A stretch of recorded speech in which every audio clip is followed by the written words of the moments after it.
Emerging from almost a week of self-imposed isolation at Kirribilli, this is a very serious situation.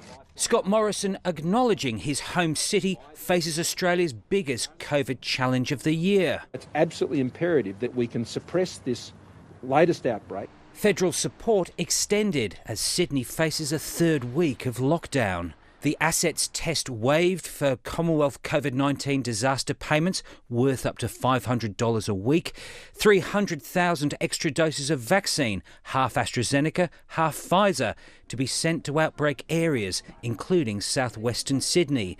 And those in the hotspots who've already had their first AstraZeneca shot encouraged to get their second jab after 8 weeks rather than 12. That is consistent with medical advice. If you're younger than 60 and want the AstraZeneca, please go to your GP and get the advice.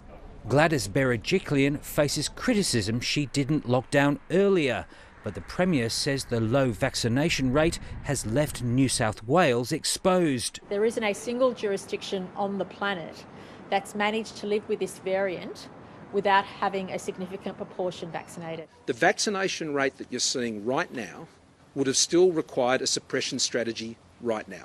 And to suggest otherwise is just completely and utterly false. It's the supply that is the problem here.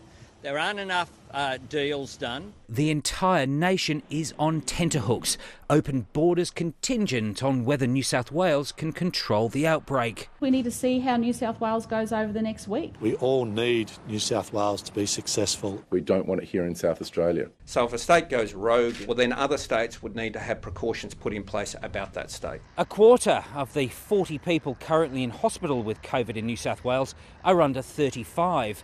Highlighting the danger of shifting from an aggressive suppression strategy without widespread vaccination. To that end, National Cabinet will tomorrow move to further protect vulnerable people, likely to make it mandatory for disability care workers to be inoculated. Andrew Probyn, ABC News, Canberra.